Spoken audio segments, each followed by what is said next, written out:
Everyone. सो बहुत ही amazing taste के साथ आज मैं बनाने वाली हूँ आप लोगों के सामने full recipe of chole. Chole मैं 2 से 3 तरीके से बनाती हूँ, तो आज मैं आप लोगों को दिखा रही हूँ पहला तरीका जो नॉर्मली मैं बनाती हूँ। तो सबसे पहले तो रात को मैंने छोले अच्छे से भिगो दिए थे फूलने के लिए, और मॉर्निंग तक वो अच्छे से फूल जाते हैं। और फूलने के बाद मैंने 2 से 3 बार वॉश किया इन्हें, और फिर कुकर में रख दिया अच्छे से बॉयल होने के लिए। तो कुकर में डालने से पहले मैं इसमें 2 से 3 चीज़ें डालती हूँ, अगर आपको डालनी है तो आप लोग यूज़ कर सकते हैं। और एक छोले मैं ज़्यादातर कलर वाले भी बनाती हूँ, जिसमें चाय पत्ती या कॉफ़ी कलर भी यूज़ करती हूँ, बट ये मैं नॉर्मल बना रही हूँ, तो वो आप लोग कंटिन्यू देखिए कि किस तरीके से बनते हैं। और यहाँ पर मैंने अच्छे से सारे छोले डाल दिए थे, और कुकर में फिर थोड़ा सा पानी डाला जिस हिसाब से, मतलब क्वांटिटी के हिसाब से। फिर मैंने डाली हल्दी, और हल्दी के बाद थोड़ा सा नमक, और अगर आपके पास सोडा है तो आप सोडा डाल सकते हैं, नहीं है तो स्किप कर सकते हैं। मेरे पास नहीं था इस टाइम पे, तो मैंने स्किप किया था।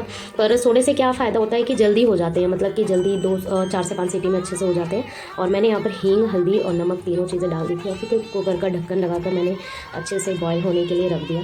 और फिर मैं तैयारी करती हूँ यहाँ पर अपने पेस्ट बनाने के लिए। पर उससे पहले युवान आ जाता है कुछ ना कुछ मांगने के लिए, क्योंकि उसे खाने के लिए कुछ ना कुछ चाहिए था। बट उसे जैसे तैसे मैंने खेल में लगाया, क्योंकि उसके लिए भी मैं खाना बना ही रही थी साइड बाय साइड। और मैंने यहाँ पर पेस्ट बनाने के लिए जार वगैरह अच्छे से धो लिया था। 4 मैंने टमाटर लिए थे, और 4 से 5 ही मैंने प्याज ली थी, और सबका मैंने पेस्ट बना दिया अलग अलग। तो टमाटर का पेस्ट अलग से बनाया था, और प्याज का भी पेस्ट मैंने अलग से बनाया था। और मैं ज़्यादातर हरी मिर्च है वो काट कर ही यूज़ करती हूँ, तो वो भी मैंने काट कर अलग से कर दिया था। और फिर मैंने जो अपना औजार है मेरा, लोहे वाली कढ़ाई, उसको रख दिया था, और उसमें मैंने तेल डाल दिया था। सरसों का तेल मैं ऑब्वियसली हमेशा यूज़ करती हूँ, तो वही, और ज़्यादातर उसी में प्रेफर करते हैं सब लोग खाना खाने के लिए, तो वही यूज़ होता है हमारे घर में। और यहाँ पर मैं वेट कर रही थी कि तेल जैसे गर्म हो जाए, तो मैं इसके अंदर जीरा और खड़े मसाले वगैरह डालती हूँ। अगर आप लोगों को टेस्ट नहीं अच्छा लगता खड़े मसाले का तो आप स्किप कर सकते हैं, मुझे भी नहीं है पसंद, बट कुछ फ्लेवर लाने के लिए, कुछ टेस्ट लाने के लिए मैंने थोड़े बहुत खड़े मसाले भी डाले थे इसके अंदर। और ज़्यादा मुझे, क्योंकि खड़े मसाले क्या होता है कि नॉर्मली एक तरीके से गरम सब्जी जैसे खौलने वाली या गरम रहता है थोड़ा सा, तो इसलिए मैं स्किप ही करती हूँ।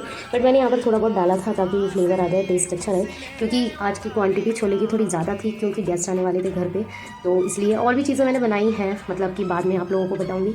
फिर यहाँ पर मैंने डाल दिया था हमारा जो लहसुन प्याज अदरक का जो पेस्ट था उसे। और मैं कभी भी रेडीमेड जो होते हैं जिंजर गार्लिक का पेस्ट वो यूज़ नहीं करती हूँ, मैं घर पे ही बनाना प्रेफर करती हूँ। उसका टेस्ट अलग आता है, और बाकी जो पैकेट में आते हैं मुझे ऐसा लगता है केमिकल बहुत सारे मिक्स होते हैं, तो इसीलिए मुझे उसका ज़्यादा टेस्ट अच्छा नहीं लगता। तो ये मैंने घर पर ही सारे पेस्ट बनाकर अच्छे से मतलब कि तैयार कर लिए थे। मसाले भी तैयार हो चुके थे हमारे। और नॉर्मली आप लोगों को पता है मैं मसालों में ज़्यादा कुछ डालती नहीं हूँ, बस इस बार मैंने ऐड किया था छोले मसाला, नमक मिर्च हल्दी और सब्जी मसाले के साथ थोड़ा सा मैंने छोले मसाला डाल के उस पेस्ट के अंदर डाल दिया था मैंने। और यहाँ पर बहुत ही खुशबू, मतलब अच्छी खुशबू आना स्टार्ट हो गई थी। और यहाँ पर संडे स्पेशल था, और मेरे हस्बैंड का ऑफ था। वैसे तो बहुत कम ऑफ लेते हैं वो संडे वाले दिन, बट इस बार था, तो बहुत ही मतलब कि पूछ रहे थे बार बार कि क्या बन रहा है स्पेशल।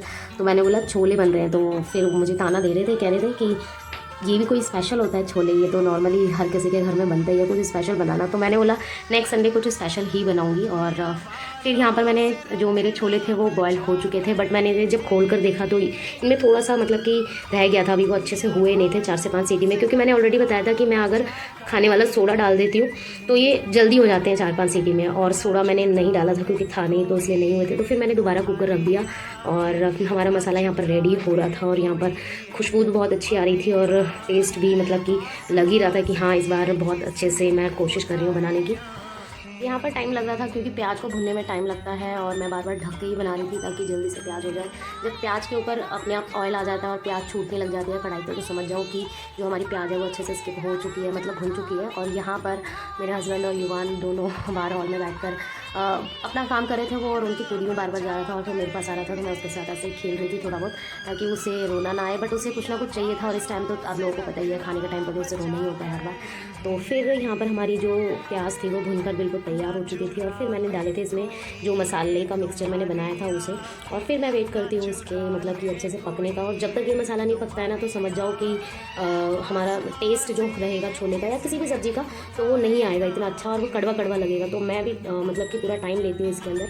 और यहाँ पर हमारा जो मसाला है छोले के लिए वो बहुत अच्छे से पकने का इंतज़ार कर रही हूँ, क्योंकि जब तक अच्छे से नहीं पकेगा तब तक मैं टमाटर वाला पेस्ट नहीं डालूंगी। और ये देखिए बहुत यमी खुशबू आ रही थी यहाँ पर, और मुझे लग रहा था कि मैंने वैसे छोले में ज़्यादातर बनाती नहीं हूँ, बहुत कम ही बनाती हूँ, तो काफ़ी दिनों बाद बनाए थे, तो मुझे भी ऐसा लग रहा था कि हाँ बहुत ज़बरदस्त बना रही हूँ। और टेस्ट में देखते हैं कैसे बनेगा। और फिर बाद में मेरे छोले हो चुके थे और यहाँ पर मैंने कढ़ाई में डाल दिए थे और डालने के बाद बहुत टाइम लगाया। मैंने ज़्यादा इनको थोड़ा पतला नहीं किया था, ना ज़्यादा गाढ़ा किया था, मीडियम ही रखा था। और फिर मैंने इसको टाइम दिया, मतलब अच्छे से होने का, पकने का। और उसके बाद हमारी छोले की सब्ज़ी रेडी हो चुकी थी, बहुत ही यम्मी खुशबू आ रही।